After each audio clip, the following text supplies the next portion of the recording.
ஹரே கிருஷ்ணா. பக்தர்கள் எல்லாருக்கும் இனிமையான மாலை வணக்கம். இங்க தமிழ் புரியாதவங்க யாரா இருக்கீங்களா? எல்லாருக்கும் தமிழ் தெரியல, ஓகேவா? ஆங்கில மொழிபெயர்ப்பு இங்கிலீஷ் டிரான்ஸ்லேஷன் தேவையா? யாருக்காவது தமிழ் புரியாதவங்க யாரா இருக்கீங்களா? No problem, everyone is comfortable with Tamil. Only one, then no problem, we'll continue. கொஞ்சம் ரெண்டு பேர் இருக்கா?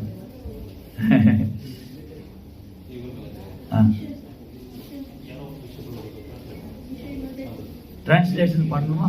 தமிழ் டிரான்ஸ்லேஷன். யா, ரெண்டு பேர் தானே இருக்காங்க.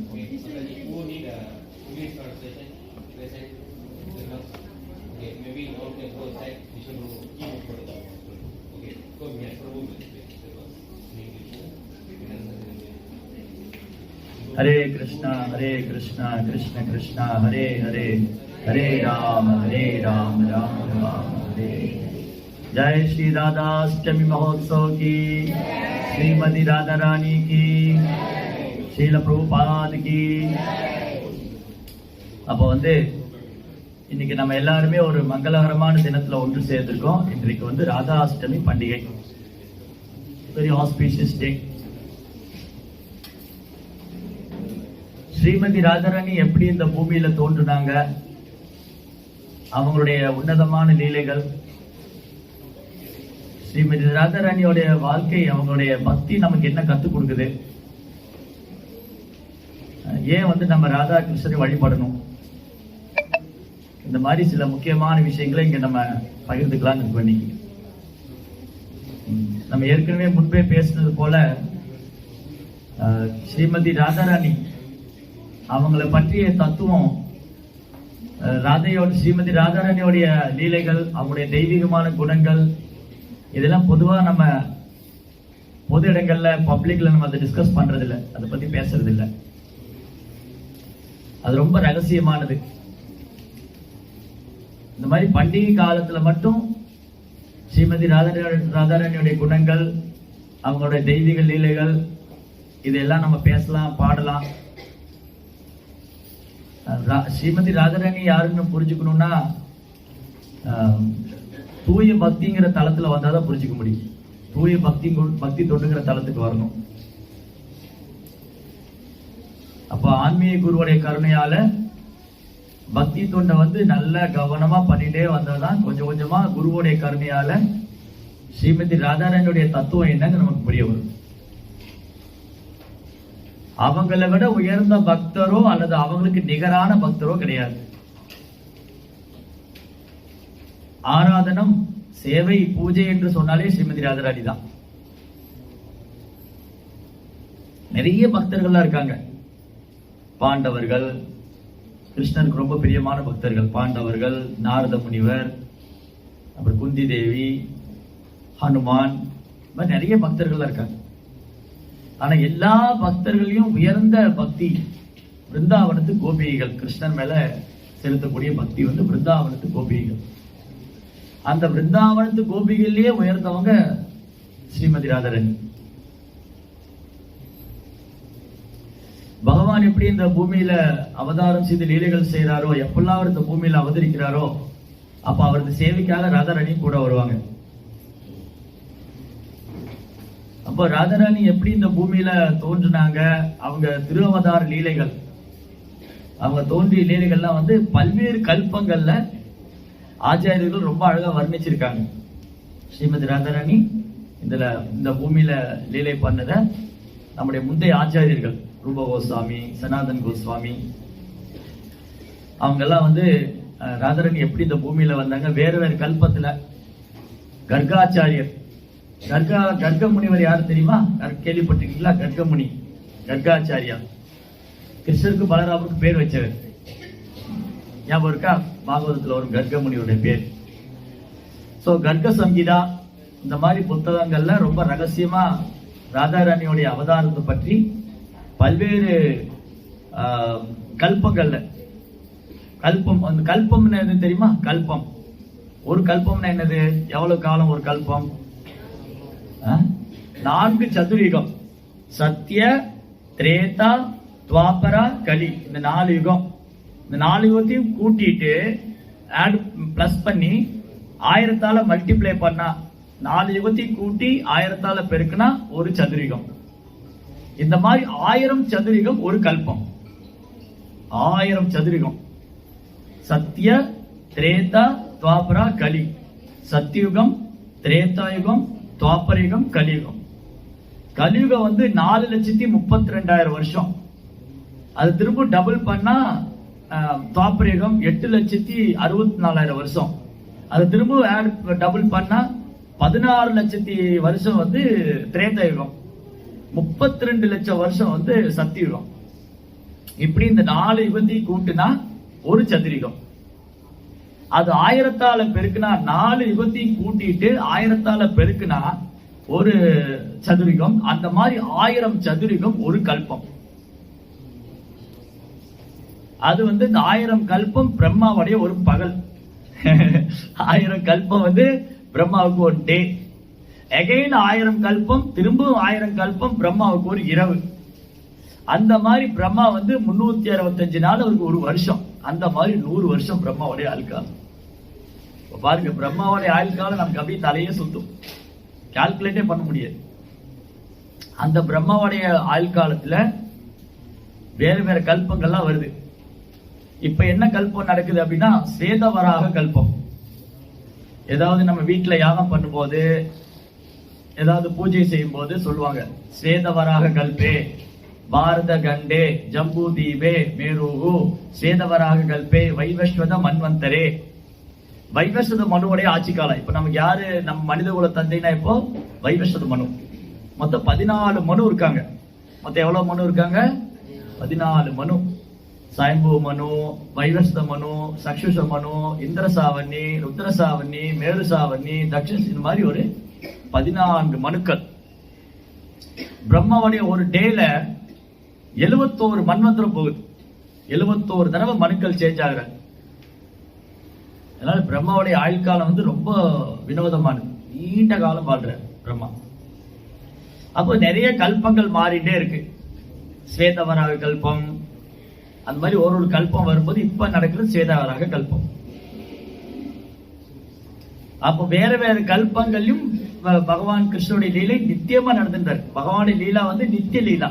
எப்பவுமே கிருஷ்ண லீலை பண்ணிட்டே தான் இருக்காரு. அவருக்கு pastimes are eternal past times.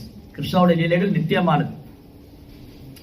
அப்போ புராணங்கள்ல ஸ்ரீமதி ராதாராணி எப்படி இந்த பூமியில அவதாரம் செய்யறாங்க, எப்படி கிருஷ்ணர் வசுதேவருக்கும் தேவிக்கும் குழந்தையா வந்தாரோ, எப்படி நந்தகோபருக்கும் யசோதாமாவுக்கும் கிருஷ்ணர் குழந்தையா இருந்தாரோ, அந்த மாதிரி ஸ்ரீமதி ராதாராணியும் குழந்தையா இந்த பூமியில தோன்றுறாங்க. ராதாராணியுடைய அப்பா பேர் என்ன? ராஜரிஷி. ராதாராணியுடைய அப்பா பேர் என்ன, அம்மா பேர்? சரியா சொன்னா இன்னைக்கு ராதாஷ்டமி ஸ்பெஷல் பிரசாதம் கிடைக்கும் சப்பன் பூவுல இருந்து. உனக்கு தெரியுமா? ரொம்ப குட்டி. உங்களுக்கு தெரியுமா? வேற யாருக்கு தெரியும்? நீங்க ரிஷபானுமார். ரிஷபானு நந்தினிக்கு ஜெய் ஜெய் ஜெய், ராணி की जय, महारानी की जय, रानी की जय, महारानी की जय, ऋषभानु नंदिनी की जय जय जय, ऋषभानु नंदिनी की जय जय जय, रानी की जय, महारानी की जय, रानी की जय, महारानी की जय. ऋषभानु महाराज. ரிஷபானு மகாராஜ் அம்மா பேரு கீர்த்திதா. கீர்த்திதா மாதாஜிக்கும் ரிஷபானு மகாராஜுக்கும் ராதாராணி குழந்தையா வராங்க. அந்த இடம் எவ்வளவு பேர் போயிருக்கீங்க? விருந்தாவனத்துல இருக்கு. ராவல்ங்கிற கிராமம், ரொம்ப அழகான கிராமம். யமுனா நதிக்கு இருக்க ஒரு 4-5 பேர் போயிருக்காங்க. மற்றவங்களும் ஆசைப்படுங்க அங்க போகணும்னு. அந்த ஒரு இடத்துல மட்டும்தான் ராதாராணி பேபி குட்டி குழந்தையா இருப்பாங்க. எப்படி கிருஷ்ணர் பேபி கிருஷ்ணா, பாலகோபால். கிருஷ்ணர் எப்படி பாலகோபாலா இருக்காரோ அந்த மாதிரி அந்த ராவல் கிராமத்துல ராதாராணி குட்டி குழந்தையா இருப்பாங்க. பேபி ராதா, கொஞ்சம் குட்டி குழந்தை அப்படி தவழ்ந்து வர்ற மாதிரி. இந்த ராவல்ங்கிற கிராமத்துலதான் ரிஷபானு மகாராஜும் கீர்த்திதாவும் இருந்தாங்க. அப்போ ராதாராணியோடைய லீலைகளை பத்தி சொல்லும் போது, பகவான் கிருஷ்ணர் இந்த பூமியில அவதரிக்கிறாங்க. எப்பெல்லாம் கிருஷ்ணர் இந்த பூமியில அவதரிக்கிறாரோ அப்ப ராதாராணி கூட வருவாங்க. பிருந்தாவனம், துவாரகா, அப்புறம் மதுரா, கோவர்தனம், யமுனா எல்லாம் இங்க வரும். பகவான் எப்பெல்லாம் இந்த பூமியில வராரோ அப்ப எல்லாம் இங்க வந்துடும் கிருஷ்ணாவுடைய லீலைக்காக, அந்த ஆன்மீக லோகமே. அப்ப இங்க இருக்கிற பூமியில இருக்கிற பிருந்தாவனம் பௌம பிருந்தாவனம். இந்த பூமியில இருக்கிற பிருந்தாவனத்துக்கு பௌம பிருந்தாவனம் பேர். அது சேம் பிருந்தாவன் தான். கிருஷ்ணனுடைய ஆன்மீக லோகத்தில் இருக்கிற அதே பிருந்தாவனம் இந்த பூமியில இருக்கு. அங்க என்ன லீலைகள்லாம் பகவான் செய்யறாரோ அதை ஒரு தடவை கூட இங்க பண்ற. அது எட்டர்னலா நித்தியமா நடந்துட்டே இருக்கு. ஆன்மீக லோகத்துல கிருஷ்ணர் என்ன லீலை பண்றாரோ அதை இங்கேயும் பண்ற பௌம பிருந்தாவன்ல. அப்ப கிருஷ்ணர் யது டைனஸ்டில வந்தாரு. கிருஷ்ணர் எந்த வம்சத்துல வந்தாங்க? யது வம்சத்துல. யது வம்சம் சந்திரா, மூன் டைனஸ்டி, சந்திரன் வழியில வரக்கூடியது. அப்போ பிரம்மா என்ன ஃபீல் பண்றாரு? ஓகே, கிருஷ்ணர் இந்த பூமியில அவதாரம் பண்றாங்க, இப்ப ராதாராணி வரணுமே. எப்பவுமே ராதாவும் கிருஷ்ணரும் பிரியறதே இல்ல. ராதாராணி எப்பவுமே கிருஷ்ணருக்கு சேவை பண்ணிட்டே இருக்காங்க. அப்ப கிருஷ்ணர் வருவாங்கன்னா ராதாராணி வருவாங்க. அப்ப அவங்க யாருக்கு குழந்தையா வர போறாங்க? எங்க தோன்று போறாங்க? எப்படி எல்லாம் லீலை நடக்க போகுது? அப்ப என்ன ஆயிடுச்சு? விந்தியா மவுண்டன், விந்திய மலை பிரதேசம் இருக்கு. அந்த விந்தியா மவுண்டனுடைய ஒரு கல்பத்தில் நடந்தது. ஒரு 2-3 கல்பத்துல நம்ம ஒரு எக்ஸாம்பிள் எடுத்துக்கோ, ராதாரனுடைய பாஸ்ட் டைம்ஸ் எல்லாம் எப்படி நடந்தது. அப்போ விந்தியா மவுண்டன், விந்திய மலை, அந்த ராஜா இருக்காங்க. இப்ப அந்த மலைகளாக ஒரு பர்சானிபிகேஷன், ஒரு தேவதை இருக்காங்க. இப்ப இமயமலையோட தேவர் யார் தெரியுமா? இமயமலையோட பர்சானிபிகேஷன், அவருக்கு ஹிமவான் பேர். இமயமலையோட ராஜா அந்த தேவர் ஹிமவான். அவருக்கு ஹிமவான் யாரு குழந்தையா வந்தாங்க? இமயமலைக்கு தெரியுமா? பார்வதி. அதனால அவனுக்கு மலை மகள்னு பேர். பார்வதி தாயார் மலைமகள், ஹிமவானுக்கு குழந்தையா வந்தாங்க. லட்சுமி எங்கிருந்து வந்தாங்க? பார்க்கடல். அதனால அவங்க அலைமகள்னு பேர். லட்சுமி பார்க்கடல்ல இருந்து வந்தனால அவங்க அலைமகள். பர்வதத்துக்கு மகளா வந்தனால மலைமகள். சரஸ்வதி கலைமகள். கலைமகள், அலைமகள், மலைமகள், 3 மகள், 3 மாதாஜிஸ். ஒருத்தர் சங்கீதம், பகவானுடைய ஞானம், வாக்கு, பகவானுடைய வாக்கு, இந்த ஞானம் இருக்கு இல்லையா, அவங்க தான் சரஸ்வதியா வந்தாங்க. அப்புறம் பர்வதத்துக்கு மகளா பார்வதி வந்தாங்க. அப்புறம் பார்க்கடல இருந்து லட்சுமி வந்தாங்க. அந்த விந்தியா ராஜாவுக்கு என்ன ஒரு சின்ன ஒரு என்வியஸ்னஸ், ஒரு ஜெலஸ் இருந்தது, ஒரு சின்ன ஒரு பொறாமை. இமவானுக்கு மட்டும் பார்வதி மகளா வந்திருக்காங்க. அப்புறம் அவங்க பார்வதி யார கல்யாணம் பண்ணிட்டாங்க? சிவபெருமான், மகாதேவர். எனக்கு அந்த மாதிரி பாக்கியம் ஒண்ணும் இல்லையே அப்படின்னு விந்திய ராஜா தவம் பண்ற. இமவானுக்கு எப்படி பார்வதி மகளா வந்தாங்களோ அது போல எனக்கு அந்த கோலோகேஸ்வரி, பிருந்தாவனேஸ்வரி எனக்கு குழந்தையா வரணும் அப்படின்னு தவம் பண்ற. பல 1000 வருஷம் மழை, வெயில், குளிர் எல்லாம் டாலரேட் பண்ணிட்டு எல்லாம் பொறுத்துட்டு தவம் செய்யறாரு. பிரம்மாவை குறிச்சு தவம் பண்றாரு. பிரம்மாட்ட பிரேயர் பண்றாரு, எனக்கு அந்த கோலோகேஸ்வரி, பிருந்தாவனேஸ்வரி எனக்கு குழந்தையா வரணும். சோ பிரம்மா என்ன பண்ணாரு? அவங்க தபத்துல ரொம்ப சந்தோஷமாய் ஆசீர்வாதம் பண்றாரு, அப்படி ஆகட்டும். ஆனா இது ஒரு பக்கம் இருக்கு. இன்னொரு பக்கம்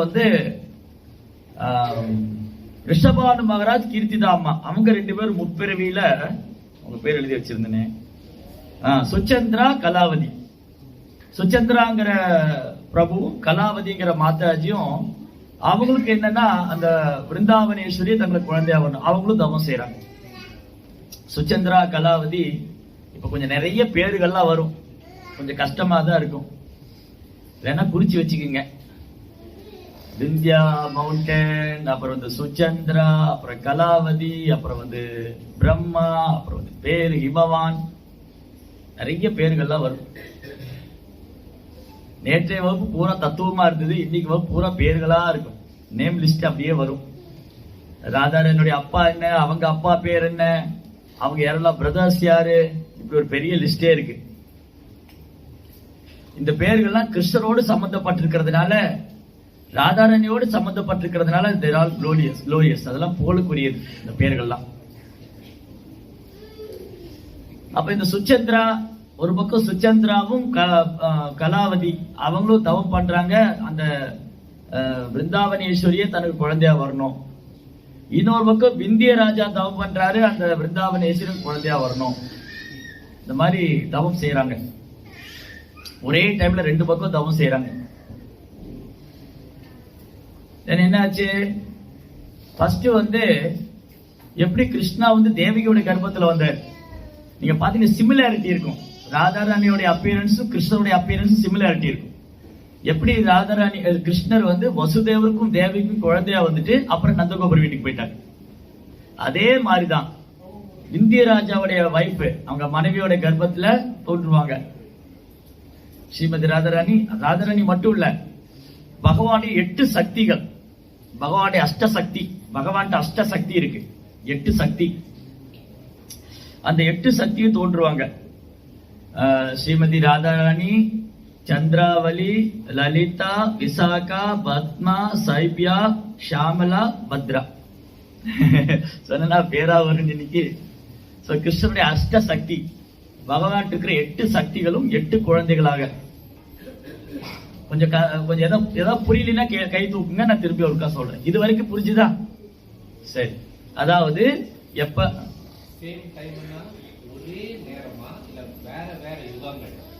இது வேற வேற கல்பத்தில் நடக்கக்கூடிய நிலை. இப்ப ஒரு கல்பத்தை பத்தி பேசிட்டு இருக்கோம், இன்னொரு கல்பத்துல என்ன நடக்குதுன்னு சொல்றோம். சோ என்ன ஆயிடுச்சு, ஒரு தடவை இப்ப திரும்பி கோ பேக் டு ஸ்கொயர், திரும்ப பின்னாடி போறோம். அதாவது அந்த பிருந்தாவனேஸ்வரியே தனக்கு குழந்தையா வரணும்னு விந்திய மகாராஜ் தவம் பண்றாரு. இன்னொரு பக்கம் சுஜந்திராவும் பத்மா கலாவதியும் தவம் பண்றாங்க. அந்த 8 சக்திகள் எப்படி கிருஷ்ணர் கூட 8 குழந்தைகள், கிருஷ்ணா 8வது குழந்தையா வந்தார் இல்லையா, அந்த கிருஷ்ணரோட 8 குழந்தைகள் வந்த மாதிரி இந்த கிருஷ்ணருடைய அஷ்ட சக்தி, பகவானுடைய அஷ்ட சக்தியும் பகவான் இந்த பூமிக்கு வரும்போது வந்தாங்க. ஸ்ரீமதி ராதாராணி, சந்திராவலி, லலிதா, விசாகா, சௌபியா, பத்ரா, அப்புறம் ஷாமலா, பத்மா, 8 பேர். சோ கிருஷ்ணர் குழந்தையா வந்தப்ப கம்சன் என்ன பண்ணாரு,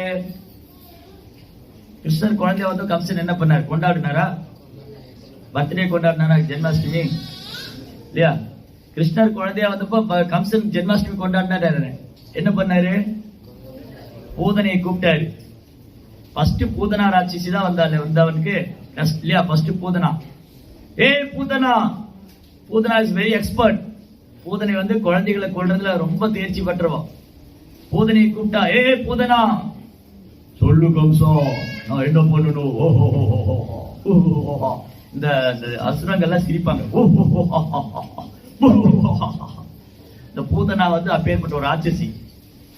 அவளை கூப்பிட்டு, இந்த மாதிரி என்ன கொல்லக்கூடிய 8வது குழந்தை இந்த மதுரா சுத்தி ஏதோ ஒரு கிராமத்துல பிறந்திருக்கு, நீ என்ன பண்ணுவோ தெரியாது, எல்லா குழந்தையும் கொல்லணும். ஏன்னா எந்த குழந்தையும் தெரியாது, எந்த குழந்தையும் தெரியாது, எல்லா குழந்தையும் கொல்லணும். அப்ப பூதனா, உத்தரவிடுங்கள், நான் அவ்வாறே செய்கிறேன். பூதனா என்ன பண்றாங்க, அந்த மதுரா சுத்தி இருக்கிற குழந்தைகள் எல்லாம் கொல்றதுக்காக போறாங்க. அப்பதான் கேள்விப்பட்டாங்க இந்த விந்திய ராஜாவுக்கு 8 குழந்தை பிறந்திருக்கு. உடனே என்ன பண்ணா, இந்த 8 குழந்தையில ஒண்ணு கிருஷ்ணரா இருக்கலாம் அப்படின்னு அந்த 8 குழந்தையும் தூக்கிட்டு போறாங்க. பூதனா என்ன பண்ணாங்க, இந்த 8 குழந்தையும் தூக்கிட்டு போறாங்க கொல்றதுக்காக. தூக்கிட்டு அப்படி ஆகாசமா போறாங்க. ஆனா பூதனால கேரி பண்ண முடியல. கிருஷ்ணா என்ன பண்ணாரு, பிரம்மா பிரார்த்தனை பண்றாரு, ஓ கிருஷ்ணா, இந்த 8 குழந்தையும் உங்களோட சக்தி ஆயிடுத்தே, அதுவும் அங்க ஸ்ரீமதி ராதாராணி இருக்காங்க, சந்திராவளி இருக்காங்க, லலிதா, விசாகா, இவங்க எல்லாம் இருக்கிறாங்க. இந்த 8 குழந்தைகளுக்கு ஒன்னும் ஆக்சுவலி கிருஷ்ணருடைய சக்திக்கு யாரும் ஒன்னும் கஷ்டப்படுத்திட முடியாது. ஆனாலும் பிரம்மா பிரேயர் பண்றாரு. சோ யோகமாய் சக்தினால என்ன ஆயிடுச்சுன்னா, இந்த பூதனால அந்த குழந்தைகளை கேரி பண்ண முடியல, தூக்கிட்டு போக முடியல. 6 குழந்தைகளை அங்கேயே போட்டுட்டான். லலிதா, விசாகா, அப்புறம் பத்மா, ஷைபியா, ஷாமலா, பத்ரா, இவங்கள அங்கேயே போட்டுட்டா. 2 குழந்தை மட்டும் பிடிச்சிட்டு இருக்கா. அப்போ 2 குழந்தைய விடல. ஒன்னு ராதாராணி, இன்னொன்னு சந்திராவளி. விதர்ப்ப தேசம், விதர்ப்ப நாடு பீஷ்மகாங்கிற ராஜா ரூல் பண்ணார். அவர் ருக்மிணியோட அப்பா, அவர் பீஷ்மகா. அந்த விதர்ப்ப தேசம் வந்தோடனே இன்னொரு குழந்தையை கேரி பண்ண முடியாம தூக்கி போக முடியாம விட்டுட்டா. ஆனா ஒரு குழந்தைய மட்டும் விடல, அந்த குழந்தையை கேரி பண்ணிட்டே வரா. அந்த குழந்தை தான் ராதாராணி. பிருந்தாவனம் வந்தோடனே அந்த குழந்தைய பிடிச்சிக்க முடியல, அந்த குழந்தைய விட்டுட்டா. ஊதுனால அந்த ஸ்ட்ரென்த்தை வந்து தாங்க முடியல. ஸோ இப்படி அந்த குழந்தை யமுனா நதியில ஒரு அழகான ஒரு தாமரையில, பொற்றாமரையில அந்த குழந்தை இருக்கு. இந்த கதை யாரு சொல்றாங்க அப்படின்னா, நாரத முனிவர் பௌர்ணமாசிங்கிற மாதாஜிட்ட சொல்றாங்க. பௌர்ணமாசி யாரு தெரியுமா? இப்ப பாட்டு கூட பாடின கொஞ்சம் கூட, ஜெய பௌர்ணமாசி ஜெய நாக கன்யாகான். பௌர்ணமாசி வந்து சாந்திபனி முனிவர் இருக்காரு, அவங்களுடைய டாட்டர். அவங்க வந்து நாரத முனிவர் அந்த கதை அவங்களுக்கு சொன்னாங்க. பாருங்க, கதைக்குள்ள கதை வரும், பேருக்குள்ள பேர் வரும். புரியலனாலும் கேட்டுக்குங்க, எல்லாம் ஆஸ்பீஷியஸ் தான். சோ பௌர்ணமாசி அம்மா கிட்ட சொல்ல, பௌர்ணமாசி என்ன பண்ணாங்க, கர்காச்சாரியுடைய பொண்ணுகிட்ட போய் சொல்றாங்க இந்த கதையை. இப்படிதான் ராதாராணி இந்த பூமிக்கு வந்தாங்க. கர்காச்சாரியுடைய டாட்டர் வந்து கர்கி, அவங்க கிட்ட சொல்றாங்க. அப்போ முக்காரான்னு ஒரு ராஜா இருந்தார். அந்த கர்கிட்ட சொன்னாங்க, நீங்க போய் முக்காரா ராஜாட்ட சொல்லுங்க, அந்த பொண்ணு யாரு, அந்த குழந்தை யாருன்னா அவருடைய மருமகனுடைய குழந்தை. இந்த முக்காராவுடைய ஹஸ்பண்ட் வந்து பந்துன்னு ஒருத்தர், ஒரு கோபன் பந்து. அந்த பந்துவுடைய சன் தான் வந்து மகாபந்து. அவருடைய சன் தான் ரிஷபானு மகாராஜ். அப்ப அந்த அவருடைய குழந்தை இது. அவர் வந்து நல்லா கேர் பண்ணிக்க சொல்லுங்க அந்த குழந்தைய அப்படின்னு ஒரு கல்பத்துல இப்படி எல்லாம் லீலை வரும். ராதாராணி வந்து அப்படிதான் ரிஷபானு மகாராஜா குழந்தையா வந்தாங்க. ரிஷபானு மகாராஜாவுக்கும் கீர்த்திதாவுக்கும் குழந்தையா வந்தாங்க. இன்னொரு கல்பத்துல சூரிய தேவனுக்கு ரொம்ப, சன் காட் இருக்கார் இல்லையா, சூரிய தேவன், அவருக்கு ரொம்ப ஆசை. கிருஷ்ணர் மட்டும் யது வம்சத்துல போயிட்டாரு, சந்திர வம்சத்துல எனக்கு ஒண்ணும் இல்லையா? ஃபர்ஸ்ட் திரேதா யுகத்துல ஸ்ரீ ராமச்சந்திர பிரபு சூரிய வம்சத்துல வந்தாரு. பட் துவாபர யுகத்துல கிருஷ்ணா வந்து சந்திர வம்சத்துல தோன்றிட்டாரு. அப்ப சூரிய வம்சத்துல யாரும் இல்ல. அப்போ சூரியனுக்கு இன்னொரு பேர் பானு. சூரியனுக்கு இன்னொரு பேர் என்னது? பானு. அவருக்கு என்ன ஆசைனா, அந்த பிருந்தாவனேஸ்வரியை தனக்கு குழந்தையா வரணும். அந்த பிருந்தாவனேஸ்வரியை தனக்கு குழந்தையா வரணும் அவர் தவம் பண்றாரு. பானு அப்படிங்கிற சன்காட் அவர் தவம் பண்ணாரு. அவர் தான் ரிஷபானு மகாராஜர் வர்றாரு. இது இன்னொரு கல்பத்தில் நடந்தது. சோ சூரிய தேவன் தவம் பண்றாரு, அந்த பிருந்தாவனேஸ்வரியை தனக்கு குழந்தையா வரணும். அப்ப அவர் என்ன பண்ணாங்க, சன்காட் வந்து சூரிய தேவர் வந்து மகாபானு அப்படிங்கிற ஒரு பெரிய பக்தர். அவரு ஒரு பெரிய கௌஹன் கம்யூனிட்டி. இந்த ஆயர் குலத்துல, இடையர் குலத்துல வந்து ஒரு பெரிய மகாராஜ், மகாபாகு. அவர் என்ன மகாராஜ் சொல்றாங்க, அவரு பசுக்களையும் கன்றுகளையும் பராமரிக்கிற குலத்துல வந்தாரு. வெறுமனே பசுக்களையும் கண்ணுக்குட்டிகளையும் வச்சுட்டு இருக்க எப்படி மகாராஜா ஆக முடியும்? அவர் எந்த நாட்டுக்கு ராஜாவா இருந்தாரு? அவர் கோபுரங்களுக்கு எல்லாம் ராஜாவா இருந்தார். எப்படி நந்த மகாராஜ், ரிஷபானு மகாராஜ். ஏன் அவங்க ராஜான்னு சொல்றாங்க, நந்த கோபுர மகாராஜ்னு சொல்றாங்க, ரிஷபானு மகாராஜ் ஏன் மகாராஜ்? அவங்ககிட்ட நிறைய கார் கிடையாது, பெரிய பெரிய பில்டிங் எல்லாம் கிடையாது, ஆனா நிறைய பசு இருந்தது, நிலம் இருந்தது. அப்ப வேத காலத்துல யார் செல்வந்தன்னா, கௌவேர தனவான் தானியேன தனவான். யார்கிட்ட நிறைய பசு இருக்கோ, யார்கிட்ட நிறைய நிலம் இருந்ததோ அவங்க தான் செல்வந்தர். மலேசியா பேங்க்ல நிறைய பணம் இருக்கா, கார் இருக்கா, அவர்கள செல்வந்தர் இல்லையா? யார்கிட்ட நிறைய பசு இருக்கு, யார்கிட்ட நிறைய நிலம் இருக்கு, அக்ரிகல்ச்சர் ஃபீல்டு, அக்ரிகல்ச்சர் லேண்ட், விவசாயம் யாரு நிறைய பண்றாங்க, தானியா, கௌவேர தனவான் தானியேன தனவான். யார் நிறைய தானியங்களை உற்பத்தி பண்றாங்களோ, யார் நிறைய பசுக்களை வச்சிருக்காங்களோ அவங்க தான் செல்வந்தரா இருக்காங்க. நந்த மகாராஜ் எவ்வளவு கவுஸ் இருந்து தெரியுமா? தேவரிஷியா ராஜரிஷி. நந்த மகாராஜ் எவ்வளவு பசு இருந்தது? How many cows Nanda Maharaj have? 1, 2, 9 lakhs. 9 லட்சம் பசுக்கள். ரிஷபானு மகாராஜ் 11 lakhs, 11 லட்சம் பசுக்கள். பாருங்க, 11 லட்சம் பசுனா எவ்வளவு பால் வரும்? அன்லிமிட்டெட். நிறைய பால், மில்க் ஸ்வீட்டு, கர்டு, எதுக்குமே பஞ்சம். கீ, ஹனி, சாரி பட்டர், வெண்ணெய், நெய், பால், தயிர், இதையெல்லாம் வச்சிருந்தால ஒரு பெரிய கோடீஸ்வரர் இருந்தார், தனவான். அப்ப இந்த மகாபாகு இருக்கார் இல்லையா, இந்த மகாபாகுக்கு வந்து என்ன பண்ணுவாங்க, இவரு சந்திரவம்சத்துல வந்தாங்க. இந்த மகாபாகு வந்து அவருடைய காலத்துல பிந்துன்னு ஒரு ராஜா இருந்தார். அந்த பிந்துங்கிற ராஜாவுடைய மகள் தான் முக்காரா. இந்த பிந்துவுடைய வைஃப் முக்காரா. இவங்களுடைய குழந்தை, அதாவது இந்த சரி இந்த மகாபாகுன்னு ஒரு கோப்பர் இருந்தாரா. அந்த மகாபாகு கோப்பர் வந்து ரொம்ப நல்ல பக்தி பண்ணுவாரு, விஷ்ணு மேல நல்ல பக்தி உண்டு. அவர் வந்து பகவானுக்கு சேவை பண்றவரு, நல்ல பசுக்களையும் கண்ணுக்குட்டி எல்லாம் பார்த்துட்டு இருந்தாரு. அவர் காலத்திலே பந்துன்னு இன்னொரு கோப்பர் இருந்தாரு. இந்த பந்துவுக்கு முக்காரான்னு ஒரு வைஃப் இருந்தாங்க. இந்த முக்காரா தான் போன கதையில வந்தாங்க. சரி, இப்போ இந்த மகாபாவுக்கு 5 பசங்க. மகாபாவுக்கு 5 பசங்க இருந்தாங்க. ரிஷபானு, சந்திரபானு, ரத்னபானு, சுபானு, பிரதிபானு. எல்லாம் பானுனே வரும். பானு பிரதர்ஸ் அப்படி வச்சுக்கலாம், ஈஸியா முடிஞ்சு போயிடும்.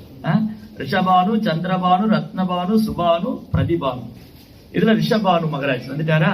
இவர் வந்து சன்கானுடைய பர்சானிபிகேஷன், சூரிய தேவனுடைய அம்சம் ரிஷபானு மகராஜ். அதே போல இந்த பந்துக்கும் முக்காரோவுக்கும் 5 பசங்க 3 பொண்ணு குழந்தைங்க. இன்னைக்கெல்லாம் ஒருத்தர் வீட்டுல ஒரு குழந்தை தான் இருக்கு. முன்னெல்லாம் ஒரு வீட்டுல 10-12 குழந்தைங்க இருக்கும். சண்டே ப்ரோக்ராம் மாதிரி வீட்டுல பிரசாதம் பண்ணிட்டு இருப்பாங்க. சண்டே ப்ரோக்ராம் பிரசாதம் பண்ற மாதிரி தாத்தா, பாட்டி, அப்பா, அம்மா, சித்தப்பா, பெரியப்பா, அத்தை, மாமா, மச்சான், அவங்க குழந்தைங்க இப்படி எல்லாம் பார்த்தா ஒரு 50-60 டிக்கெட் இருக்கு.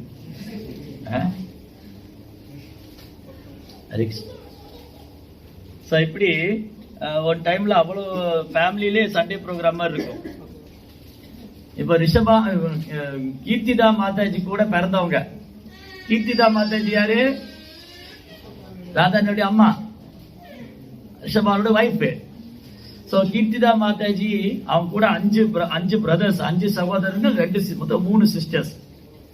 என்னன்னா 5 பேரு, 5 பசங்க. பத்ரகீர்த்தி, சந்திரகீர்த்தி, மகாகீர்த்தி, அப்புறம் பலாகீர்த்தி, இப்படி ஒரு 5 பேரு. அப்புறம் பானு, கீர்த்திமதி, கீர்த்திதா, 3 பொண்ணு குழந்தை, 5 ஆண் குழந்தை. இந்த கீர்த்திதாவை தான் ரிஷபானு கல்யாணம் பண்ணிக்கிறார். ரிஷபானு மகாராஜ் ரொம்ப கிராண்டா மேரேஜ் நடந்தது ரிஷபானு மகாராஜுக்கும் கீர்த்திதாவுக்கும். எப்படி யசோதா அம்மாவை நந்த மகாராஜ் கல்யாணம் பண்ணிக்கிறாரோ, யசோதா அம்மாவை வந்து நந்த மகாராஜ் கல்யாணம் பண்ணிட்ட மாதிரி கீர்த்திதாவை ரிஷபானு மகாராஜ் கல்யாணம் பண்ணிட்டார். கல்யாணம் பண்ணி 2 பேரும் நல்ல பக்தி பண்றாங்க, பகவான் விஷ்ணுவுக்கு சேவை பண்றாங்க, பசுக்களை நல்லா கவனிச்சுக்கிறாங்க, ரொம்ப சந்தோஷமா இருக்காங்க. ஆனா குழந்தையே இல்லை. அவர் யாகம் பண்றாங்க, பூஜை செய்யறாங்க, எல்லாம் பண்ணாங்க, குழந்தையே இல்லை. அப்போ ஒரு நாள் ஒரு முனிவர்கிட்ட போனாங்க, கிருத்துமுனிவரோட ஆசிரமத்துக்கு போனாங்க. கிருத்துமுனிவர் சொன்னாரு, பகவானுடைய நாமம் எல்லாம் கொடுக்கும், அதனால நீங்க பகவான் நாமத்தை இடையராது சொல்லிட்டே இருக்க, பகவானுடைய அனுகிரகத்தினால உங்களுக்கு மங்களம் உண்டாகும். அப்ப அன்றிலிருந்து அவங்க தொடர்ந்து பகவான் நாமத்தை உச்சரிக்கிறாங்க. ஹரே கிருஷ்ணா கிருஷ்ணா கிருஷ்ணா ஹரே ஹரே, ஹரே ராம் ராம் ராம் ஹரே ஹரே. அப்படி அவங்க ரொம்ப சின்சியரா கவனமா சாண்ட் பண்ணி, தூங்காம பேசாம செல்போன் பார்க்காம சாண்டிங் பண்ணாங்க. சாண்டிங் பண்ணும்போது தூங்கல, சாண்டிங் பண்ணும்போது பேசுறது இல்ல, சாண்டிங் பண்ணும்போது மொபைல் பார்க்கல, சின்சியரா சாண்ட் பண்ணாங்க. Sincere sanding. அப்படி நல்ல கவனமா ஜெபம் பண்ணதுனால அவங்க என்ன பண்ணாங்க, ஒரு நாள் ரிஷபானு மகாராஜா யமுனா நதியில போனாங்க குளிக்கிறதுக்கு. அப்போ ஒரு அழகான தாமரையில வந்து ஸ்ரீமதி ராதாராணி அப்படி ஒரு அழகு. தப்த காஞ்சன காஞ்சனா மீன்ஸ் கோல்டு. தப்த காஞ்சன கௌரங்கி ராதே பிருந்தாவனேஸ்வரி ரிஷபானுசுதே தேவி பிரணமாமி. அப்படியே தங்கத்தை உருக்கி காய்ச்சி ஊத்திய கலர் நிறம், அப்படி பொன் நிறத்துல அப்படி கண்ணெல்லாம் கூசுது. ரிஷபானு மகாராஜ் கண்கள்லாம் கூசுது. அப்படி ஒரு அழகு அந்த குழந்தை. கண்கள் எல்லாம் அப்படி தாமரை இதழ் மாதிரி காது வரைக்கும் இருக்கு. அப்படியே முடியெல்லாம் அழகாக சுறுசுறுலா இருக்குது. அப்படி ஒரு பொன் நிறம், ஷைனிங்கா இருக்கு. அப்படியே சூரியனை போல பிரகாசிக்கும். காலையில சூரியன் பார்த்தா அப்படி பயங்கர தேஜஸா இருக்கும். எங்க ஊருக்கெல்லாம் வந்தீங்கன்னா கொஞ்ச நேரத்துக்கு மேல சூரியனே பார்க்க முடியாது. 7 மணிக்கு மேல வெந்து போயிடும். அந்த மாதிரி தேஜஸ் அதிகமாயிடும். போதுங்கிற அளவுக்கு தேஜஸ் வந்துடும் சூரியன். 360 நாள் அப்படிதான் இருக்கு இப்போ. இங்க நல்லா இருக்கு கிளைமேட். எப்ப மழை பெய்யுது, எப்ப வெயிலும் தெரிய மாட்டேங்குது, மழையும் அப்படியே அழகா பெய்யுது. ரொம்ப பெரிய மழைன்னு சொல்ல முடியல, வெயிலுன்னு சொல்ல முடியல. அப்படியே பக்தர்கள்லாம் நாம சங்கீர்த்தனை பண்ணி இந்த இடத்த அப்படி அழகா வச்சிருக்காங்க. ஹரே கிருஷ்ணா ஹரே கிருஷ்ணா கிருஷ்ண கிருஷ்ணா ஹரே ஹரே ஹரே ராம் ராம் ராம். அப்புறம் என்னாச்சு, குழந்தைய அப்படி இந்த மாதிரி இன்னொரு கல்பத்துல இப்படி குழந்தை தோன்றுனாங்க. யமுனை நதியில கிடைச்சாங்க. அப்புறம் யமுனை நதிக்கரையில எப்படி சீதாதேவி வந்து ஜனக மகாராஜுக்கு கிடைச்சாங்க இல்லையா, அந்த மாதிரி ஸ்ரீமதி ராதாராணியும் ரிஷபானு மகாராஜாக்கு கிடைச்சாங்க. அந்த மாதிரி ஒரு கல்பத்திலையும் ராதாராணியுடைய அப்பீரன்ஸ் பத்தி சொல்லியிருக்கு. ஜெய் ஸ்ரீமதி ராதாராணிக்கு. சரி, குழந்தை ரொம்ப அழகாதான் இருக்கு, ஆனா கண்ணு திறக்கவே இல்லை. கண்ணு இப்படியே மூடி இருக்கு. இது கண்ணு பார்வை தெரியுமா தெரியாதான்னு தெரியல. அப்புறம் பேசுனா காதும் கேட்கல, காதும் ஒன்னும் ரியாக்ஷன் இல்ல, வாய் பேசவும் இல்லை, சத்தமே இல்ல, குழந்தைக்கு எந்த ஒரு சவுண்ட் இல்ல. இப்ப குழந்தையெல்லாம் ஒரு பிறந்த குழந்தைன்னா ஏதாவது அழுவும் இல்ல, அந்த குழந்தை பழுதுட்டே சொல்லிட்டே இருக்கு இல்லையா, அது மாதிரி ஏதாவது ஆக்டிவிட்டி பண்ணிட்டே இருக்குல்ல, ஏதோ ஒரு செயல் இருந்துட்டே இருக்கு. ஆனா இந்த குழந்தையோட உடம்புல எந்த ஒரு ஆக்டிவிட்டி, எந்த ஒரு சிம்டமும் இல்ல. ஒரு டெஃப் அண்ட் டம்மா இருக்கு, ஒரு டம்மா இருக்கு. அப்படி ஒரு ஏதோ ஒரு ஜடம் மாதிரி இருக்கு. அந்த குழந்தை ஒரு மெட்டீரியல், ஒரு ஜட வஸ்து மாதிரி இருக்கு. ஒரு அசைவு இல்ல. ஆமா, அசைவே இல்ல. கண்ணு சிமிட்டல, கண்ணு மூடிதான் இருக்கு, கண்ணு திறக்கவே இல்ல, அசைவே இல்ல. ஏதாவது சொன்னா அதுக்கு ரியாக்ஷன் இல்ல, அதுவும் எதுவும் சொல்லவும் இல்ல. ஆனா ரொம்ப அழகா இருக்கு, ரொம்ப அழகா இருக்கு. இந்த குழந்தைய விட்டுட்டு வர்றதுக்கு மனசு இல்ல. எடுத்தாலும் இந்த குழந்தை ஒன்றும் ரியாக்ஷனும் பண்ணல. சரின்னு வீட்டுக்கு எடுத்துட்டு வந்துட்டாரு. வீட்டுக்கு அழைச்சிட்டு வந்துட்டாரு குழந்தைய. குழந்தைய கொண்டு கீர்த்திதாட்ட காமிச்சா, கீர்த்திதாக்கு அவ்வளவு சந்தோஷம். இப்படி ஒரு அழகான குழந்தையா, அப்படி ஒரு அழகு, இந்த பூமியிலேயே பார்த்திராத ஒரு அழகு. கீர்த்திதாமாவும் பாக்குறாங்க, இந்த குழந்தை கண்ண மூடியே இருக்கு, ஒரு ரியாக்ஷன் இல்ல, ஒரு அசைவும் இல்ல, அப்படி ஒரு ஜடம் மாதிரி இருக்கு. இப்ப குழந்தை கிடைச்சதேன்னு சந்தோஷப்படுறதா, இல்ல இது ஒண்ணுமே பண்ணலன்னு வருத்தப்படுறதா? இப்ப யாருக்காவது குழந்தை பிறந்தா அந்த ஃபெஸ்டிவலா கொண்டாடுவாங்க. எல்லாரும் இன்வைட் பண்ணி எல்லாரையும் வர வச்சு இந்த குழந்தைய ஆசீர்வாதம் பண்ணுங்க. அந்த குழந்தையோட அழகெல்லாம், அந்த குழந்தையோட அழகை பார்த்து எல்லாரும் ரொம்ப குளோரிஃபை பண்ணுவாங்க. எல்லாரும் கையில எடுத்துட்டு முத்தம் கொடுப்பாங்க, மார்போட வச்சுக்குவாங்க. அது மாதிரி ரொம்ப அன்பு பண்ணுவாங்க. அப்புறம் பரிசெல்லாம் கொடுப்பாங்க. இப்ப எப்படி இந்த குழந்தைய கொண்டாடுறது? இந்த குழந்தை அழகா இருக்குன்னு சொல்லி எல்லாரையும் கூப்பிட்டு பார்க்க சொல்றதா? இப்படி எல்லாம் பார்த்துட்டு இந்த குழந்தை ஒரு அசைவும் இல்லாம இருக்கேன்னு சொல்லி எல்லாரும் வருத்தப்படுவாங்களே, அது எல்லாம் பார்க்க போனா நமக்கு வருத்தம் ஆயிடுமே. என்ன செய்யறதுன்னு ஒண்ணுமே புரியல. பேசாம ரூம்ல கொண்டு போய் வச்சுட்டாங்க. ஒரு அறையில வந்து இந்த குழந்தைய பெட்ரூம்ல, ஒரு படுக்கை அறையில ஒரு தொட்டில வச்சுட்டாங்க. அப்படியே யார்கிட்டயுமே சொல்லல இப்படி ஒரு குழந்தை இருக்குன்னு. எங்களுக்கு இப்படி ஒரு குழந்தை இருக்குன்னு யார்கிட்டயுமே சொல்லல இல்லையா. சில நேரங்கள்ல இந்த ஜட உலகத்துல கூட ஏதாவது குழந்தை பிறந்து வந்து சரியா இல்லைன்னு சொன்னா யாரும் கூப்பிட்டு சொல்ல மாட்டாங்க இந்த மாதிரி ஒரு குழந்தை பிறந்திருக்குன்னு. அது ஏன் எல்லாத்தையும் காமிச்சிட்டு அது ரொம்ப கஷ்டமா இருக்கும், வரவங்க எல்லாம் கேட்பாங்க. அதனால அதை அப்படியே மறைச்சிடுவாங்க, இப்படி ஒரு குழந்தை இருக்குன்னே சொல்ல மாட்டாங்க. அந்த மாதிரி ரிஷபானு மகாராஜ் என்ன பண்ணிட்டாரு, இப்படி ஒரு குழந்தை இருக்குன்னு யார்கிட்டயுமே சொல்லல. ரஜபூமியில யாருக்குமே தெரியாது ரிஷபானு மகாராஜுக்கு இப்படி ஒரு அழகான ஒரு குழந்தை இருக்கு. அந்த குழந்தை வந்து ஒரு ஜடம் மாதிரி இருக்கு, அது கண்ணு திறக்கல, காது வந்து ஒன்னும் ரியாக்ஷனும் பண்ணல, பேசவும் இல்லை, அப்படி ஒரு ஜடம் மாதிரி இருக்குன்னு. இப்போ நாரத முனி இருக்காரு, நாரத முனிக்கு முக்காலம் அறிந்தவர், திரிகாலஜ்ஞா. நாரத முனிக்கு முன்ன என்ன நடக்குது, இப்ப என்ன நடக்குது, இது என்ன நடக்க போகுது எல்லாம் நாரத முனிக்கு தெரியும். நாரத முனி பார்த்தாரு, ஓ கிருஷ்ணா இந்த பூமியில அவதாரம் பண்றாரு. கிருஷ்ணா இந்த பூமியில வசுதேவருக்கும் தேவிக்கும் குழந்தையா வந்திருக்காரு. அப்படின்னா கிருஷ்ணருக்கு பிரியமான ராதாராணி இங்க வந்திருக்கணும் இல்லையா? கிருஷ்ணர் எப்படி ராதாராணி விட்டு இங்க வருவாரு? கிருஷ்ணர் எப்படி ராதாராணி விட்டு இங்க வருவாரு? அப்போ கிருஷ்ணர் நந்தகோபருக்கும் யசோதைக்கும் குழந்தையா வந்திருக்காருன்னா ராதாராணியும் இங்க எங்கேயோ இருக்கணும்.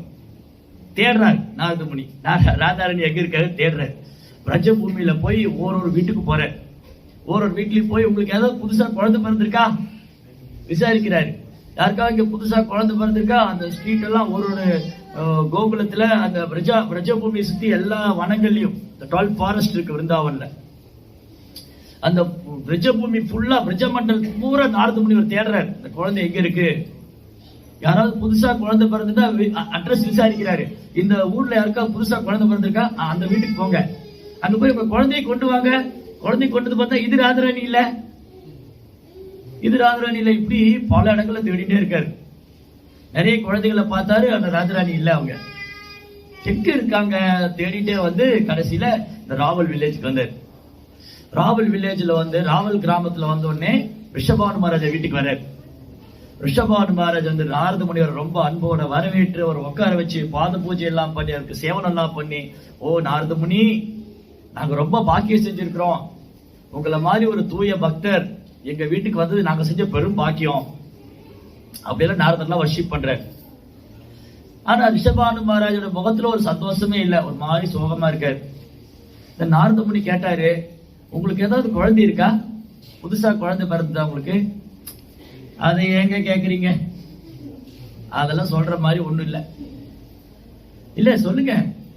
ஆமா ஆமா ஒரு குழந்தை இருக்கு, ஆனா என்ன பிரயோஜனம், அந்த குழந்தை என்னமோ அழகாதான் இருக்கு, ஆனா கண்ணு திறந்து பார்க்கல, ஒரு ரியாக்ஷனும் இல்ல, பேசவும் இல்ல, ஒண்ணும் இல்ல, அது ஒரு ஜடம் மாதிரி இருக்குன்னு அந்த குழந்தையோட அழகை வர்ணிக்கிறார் ரிஷபான் மகாராஜ். அது அந்த குழந்தை பாத்தீங்கன்னா தங்க நிறத்துல இருக்கு, கண்ணெல்லாம் ரொம்ப அழகா இருக்கான்னு திறக்கவே இல்லையே.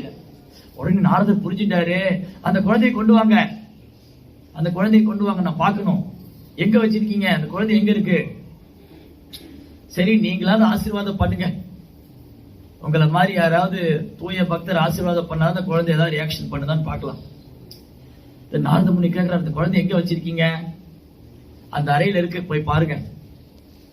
அவருக்கும் காமிக்க இஷ்டமே இல்லை, இந்த குழந்தைய போய் ஏன் நாரத முனி எல்லாம் காமிக்கணும், பெரிய இன்ட்ரெஸ்ட் ஒன்றும் இஷ்டமே இல்லை. சரி அப்படியே எனிவே ஏதாவது நாரதர் போய் ஆசீர்வாதமா பண்ணிட்டு போகட்டும், அப்படியே அந்த குழந்தை ஏதாவது பார்க்குதான்னு பார்க்கலாம் சொன்னாரு. ஓகே நீங்க போய் பாருங்க. இந்த நாரத முனி புரிஞ்சுட்டாரு, அந்த குழந்தை வேற யாரும் இல்ல, ஸ்ரீமதி ராதாராணி. ஜெய் ஸ்ரீமதி ராதாராணிக்கு. நாரத முனிவர் அந்த அறையில போன உடனே அவருக்கு நல்லா புரிஞ்சு போயிடுத்து, அந்த கைஷோரி, கிருஷ்ணா கைஷோர், ராதாராணி கைஷோரி. இந்த கைஷோரிங்கிறது ஒரு பருவம். அதாவது கிருஷ்ணருக்கு 4 பருவம் உண்டு, கௌமாரம், யவ்வனம், கௌமாரம், பௌகண்டம், யவ்வனம், கைஷோரம். யவ்வனம் இது 4 தான். நமக்கு கௌமாரம், யவ்வனம், ஜரா முடிஞ்சு போய் ஜரத்தோட முடிச்சு செத்தே போயிடும் வயசாகி. நமக்கு கௌமாரம் குழந்தை பருவம், அப்புறம் இளமை வரும், அப்புறம் ஜரா வந்துடும், பல்லு போயிடும், முட்டி போயிடும், கண்ணு போயிடும், எல்லாம் போய் கடைசியில் ஆளே போயிடும். இது நம்மளுடைய பாடி, நம்ம சரீரம் கௌமாரம், யவ்வனம், ஜரா. கிருஷ்ணருடைய சரீரம் கௌமாரம், பௌகண்டம், கைஷோரம், யவ்வனம், நவ யவ்வனம், அவ்வளவுதான், அதுக்கு மேல கிடையாது. கௌமாரம்னா 5 வயசு வரைக்கும், அப்புறம் 5ல இருந்து ஒரு 10 வயசு வரைக்கும் 5 வயசுக்கு மேல பௌகண்டம். இந்த 10-12 வயசு கைஷோரம், 14 வயசு யௌவனம், கைஷோரா, கிஷோர் நம்ம ஊர்ல பேர்ல வைப்பாங்க, கிஷோர் குமார், கைஷோர். சோ கைஷோர்ங்கிறது இந்த இளமைக்கு கொஞ்சம் முன்னாடி, சிறுவனுக்கு கொஞ்சம் மேல, ஒரு 10-12 வயசு, 12 வயசு அதான் கைஷோர். 14 வயசு யௌவனம், நவ யௌவனம். கிருஷ்ணர் அதுக்கு மேல போறதே இல்லை. எங்கேயாவது கிருஷ்ணர் வயசான மாதிரி பாத்திருக்கீங்களா? தாடியெல்லாம் வச்சுக்கிட்டே ரொம்ப கோபமா இல்ல சோகமா பார்க்கவே முடியாது. பகவத்கீதை சொல்லும் போது கிருஷ்ணருக்கு எவ்வளவு வயசு? 127. நம்ம வந்து 60 தாண்டாலே பெருசு. அப்புறம் 127 127 எங்க போறது? 60 தாண்டாலே பெருசு. இப்போ கலியுகத்துல 127 வயசான கிருஷ்ணர் எப்படி இருக்காரு? நவ யௌவனம் ச அத்வைதம் அச்சுதம் அநாதி அனந்த ரூபம் ஆத்யம் புராண புருஷம் நவ யௌவனம் ச. அத்வைதா, துவைதம்னா 2, அத்வைதம்னா 1. இப்போ நம்ம வேற, நம்ம உடம்பு வேற, ஆத்மா வேற. நாம தான் இந்த உடல் இருக்கிற ஆத்மா. இந்த ஆத்மா வேற, உடம்பு வேற. நமக்கு கிருஷ்ணருக்கு உடம்பு ஆத்மா வேற வேற இல்ல, 2 ஒண்ணுதான். அத்வைதா, பிரிக்க முடியாது. இப்ப என் உடல்ல இருந்து ஆத்மா பிரிச்சிடலாம், என் உடம்புல இருந்து என் ஆத்மா பிரிச்சு எடுத்துடலாம். பட் கிருஷ்ணர் உடல்ல இருந்து ஆத்மா பிரிக்க முடியாது. ஏன்னா அது 2 ஆன்மீகமானதுதான். அத்வைதா. அச்சுதா, அச்சுதா அப்படின்னா விழக்கூடியவங்க. அச்சுதன்னா வீழ்ச்சி அடையாதது. அவர் மனித உருவல வந்தாலும் சரி, அவர் மிருக உருவல வந்தாலும் சரி, அவர் எந்த ரூபத்துல வந்தாலும் வீழ்ச்சி அடையாதவர். அச்சுதா. அத்வைதம் அச்சுதம் அனாதி அனந்த ரூபம். அவர் படைப்புக்கு முன்னாடி இருக்காரு. ஆத்தியம், எல்லையற்ற ரூபம் எடுத்துக்கிறார். அனாதி அனந்த ரூபம். ஆத்தியம் புராண புருஷன், ரொம்ப பழமையானவர். இந்த பிரபஞ்சம் எல்லாம் படைக்கிறதுக்கு முன்னாடி இருந்தே கிருஷ்ணர் இருக்கார். அப்ப எவ்வளவு பழமையானவர், ஆனா இளமையானவர். நம்ம சொல்ல முடியுமா நான் 1950 வந்தா நான் இப்பயும் அப்படியே தான் இருக்கிறேன்னு? அப்படிலாம் சொல்ல முடியாது. அப்படிலாம் நமக்கு அது ஒர்க் அவுட் ஆகாது. வேணா சாயங்க எல்லாம் பூசி எல்லாம் இளமையா இருக்கிற மாதிரி காமிச்சிக்கலாம். ஏதாவது பியூட்டி பார்லர்லாம் போய் அங்கங்க பெயிண்ட் எல்லாம் அடிச்சு பட்டி டிக்கரிங்கெல்லாம் பார்த்து காருக்கு ஒர்க் ஷாப்ல வேலை பண்ற மாதிரி ஏதாவது பண்ணி இளமையா இருக்கிற மாதிரி காமிச்சிக்கலாம். ஆனா அதுவும் தக்க வச்சுக்க முடியாது. பட் கிருஷ்ணா வந்து புராண புருஷர் நவ யௌவனம் ச. அந்த மாதிரி ஸ்ரீமதி ராதாராணிக்கும் குழந்தை பருவம், அப்புறம் சிறு வயது, அப்புறம் கைஷோர். அந்த கைஷோரி நாரத முனி வந்து அந்த ரூபத்தை பார்க்கணும்னு ஆசைப்படுறாரு. இந்த குழந்தை கண்ணே திறக்காம இருக்கு. அந்த குழந்தைய வந்து ராதாராணி தான் தெரிஞ்சு போயிடுது நாரதருக்கு. அப்படியே சாஷ்டாங்க நமஸ்காரம் பண்ணி ரொம்ப அற்புதமா பிரார்த்தனை செய்யறாரு. ஓ தப்த காஞ்சன கௌரங்கி ராதே விருந்தாவனேஸ்வரி ரிஷபானு சுதேவி பிரணமாமி ஹரிப்பிரியே, எனக்கு ஆசீர்வாதம் பண்ணுங்க, அந்த கைசோரி ரூபத்தை எனக்கு காமிங்க. அப்ப ராதாராணி வந்து அந்த கைசோரி ரூபத்தை காமிக்கிறாங்க. அப்படி அழகு, அப்படி அழகுன்னா அழகு, அப்படி ஒரு அழகு. அதை பார்த்து நாரதனுடைய கண்கள் எல்லாம் அப்படி ஆனந்த கண்ணீர் பெருக்கெடுத்து உடம்பெல்லாம் நனைஞ்சு போச்சு. அப்படியே வீழ்ந்து வீழ்ந்து நமஸ்கரிக்கிறாரு. அப்ப ராதாராணி சொல்றாங்க, நாரதா நீ எனக்கு பிரியமான பக்தனா இருக்கனால உனக்கு வந்து ஜஸ்ட் சீக்கிரட்டா இந்த தரிசனம் கொடுத்திருக்கேன், யார்ட்டையும் சொல்லிடாத. அதே மாதிரி நான் யாரையும் பார்க்க மாட்டேன். இந்த ஜட உலகத்துல எனக்கு பார்க்கறதுக்கு ஒண்ணும் கிடையாது. இந்த ஜட உலகத்துல எனக்கு பார்க்க ஒண்ணும் கிடையாது. No Instagram, no Facebook, no mobile phone. I want to only simply I want to see Krishna. கிருஷ்ணரை மட்டும்தான் பார்க்கணும். இல்ல பிரபு நான் இன்ஸ்டாகிராம் கூட கிருஷ்ணரை மட்டும் தான் பாக்குறேன் அப்படின்னு சொல்றேன், ஃபேஸ்புக்லயும் கிருஷ்ணர் தான் பாக்குறேன் அப்படி நம்ம சொல்லிக்கலாம். ராதாராணி சொன்னாங்க, நான் எதையுமே பார்க்க மாட்டேன், எனக்கு எதுவுமே வேண்டாம். சோ நான் ரொம்ப சீக்கிரட்டா நான் இப்படிதான் இருப்பேன், யார்ட்டையும் சொல்லிடாத. என்னுடைய இந்த இது வந்து ரொம்ப ரகசியமானது, உனக்கு மட்டும் நான் தரிசனம் கொடுத்திருக்கேன் அப்படின்னு பிளஸ் பண்ணிட்டாங்க.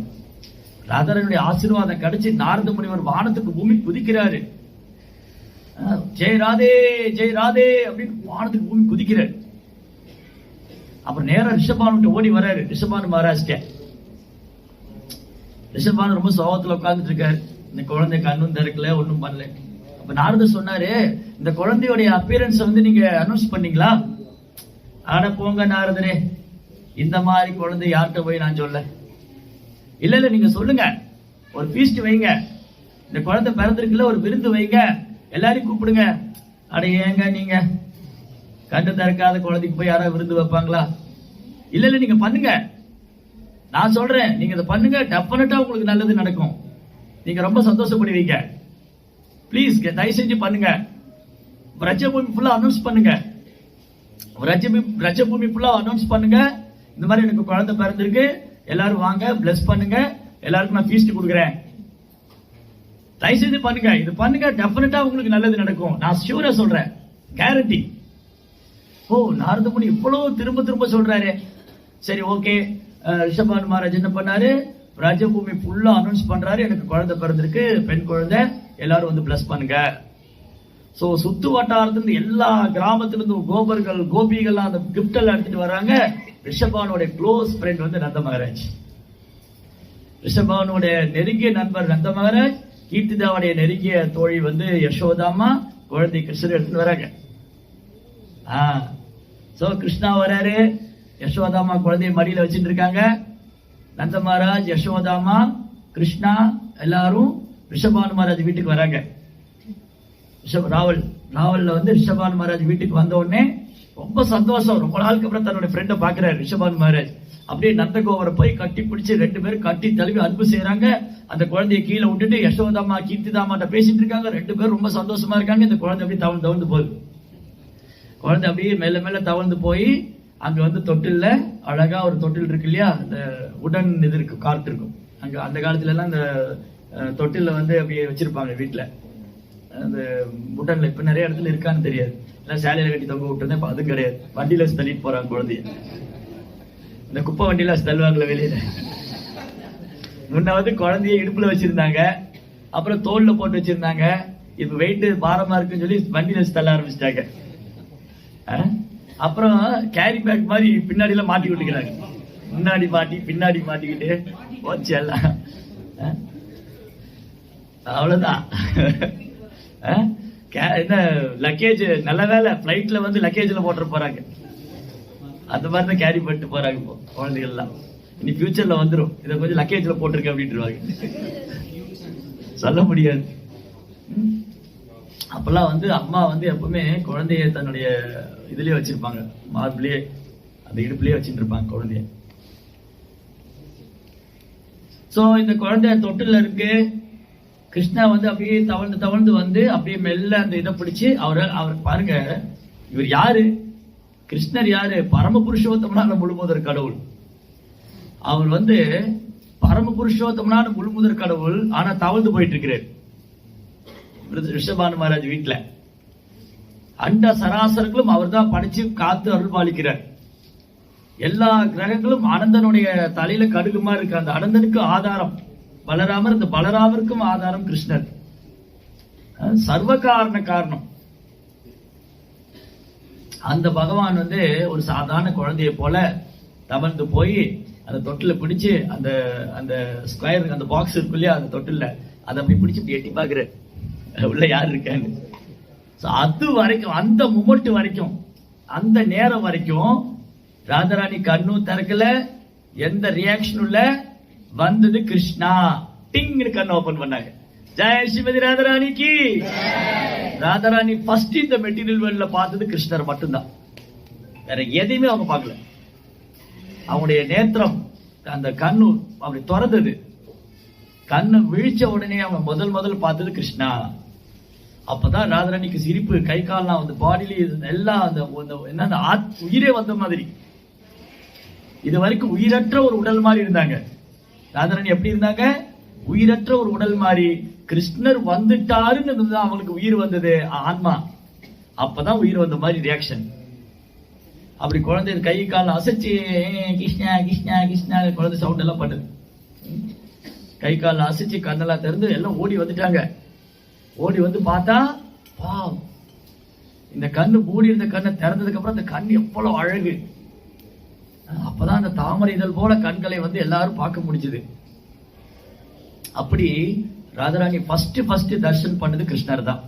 வேற எது இந்த மெட்டீரியல் வேர்ல்டுல எனக்கு ஆக வேண்டியது ஒண்ணுமே இல்லை. உண்மையில சொல்ல நமக்கு இந்த ஜன உலகத்துக்கு ஆக வேண்டியது ஒண்ணுமே இல்லை. தேவையில்லாம இங்க வந்திருக்கிறோம். அன்னெசரிலி தேவையில்லாம இந்த உடம்பு எடுத்துட்டு பல்வேறு பிரச்சனைகளை சந்திச்சுட்டு, தேவையில்லாத பிரச்சனை, உடலால துன்பம், மனதால துன்பம், இயற்கையினால unnecessarily we are struggling actually, இல்லைங்களா?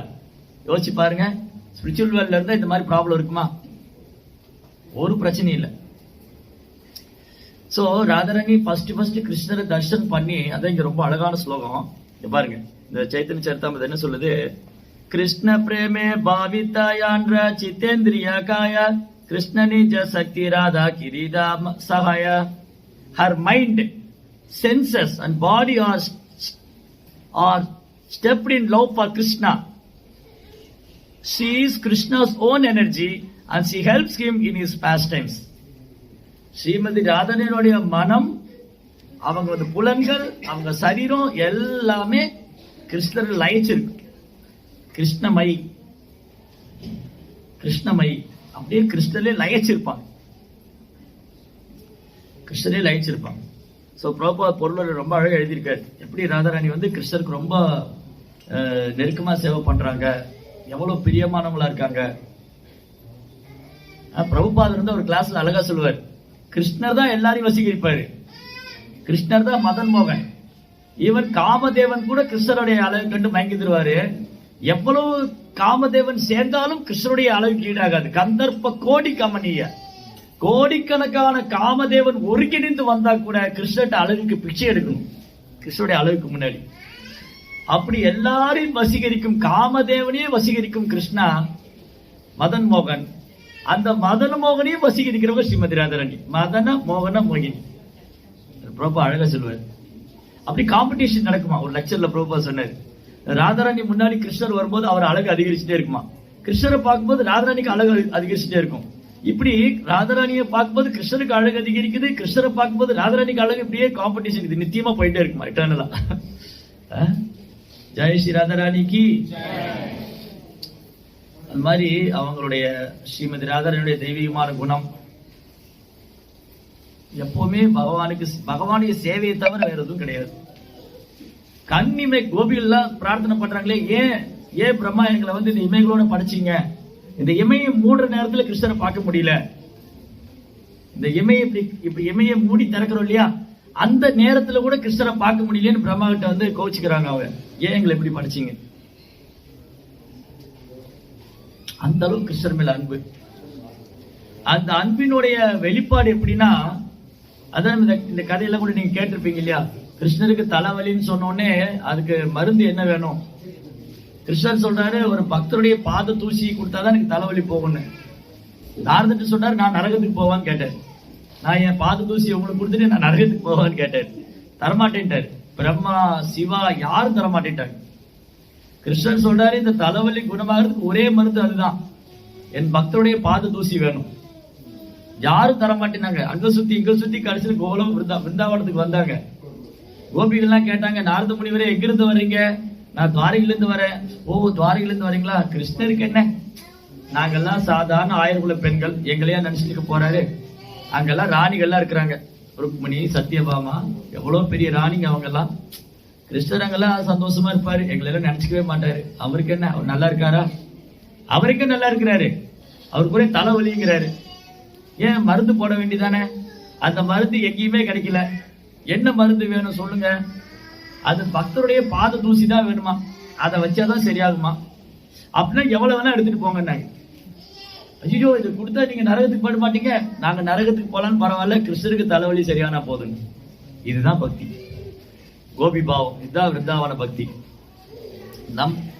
எந்த ஒரு தனிப்பட்ட விருப்பு வெறுப்பும் கிடையாது, எந்த ஒரு தனிப்பட்ட நலனும் அக்கறை கிடையாது. வெறுமனே கிருஷ்ணரை சந்தோஷப்படுத்தணும், அவ்வளவுதான். கிருஷ்ணா திருப்தி அடைஞ்சா போதும், நமக்கு என்ன நடந்தாலும் பரவாயில்ல, கிருஷ்ணா திருப்தி அடைஞ்சா போதும். அதுதான் கோபி பாவம்.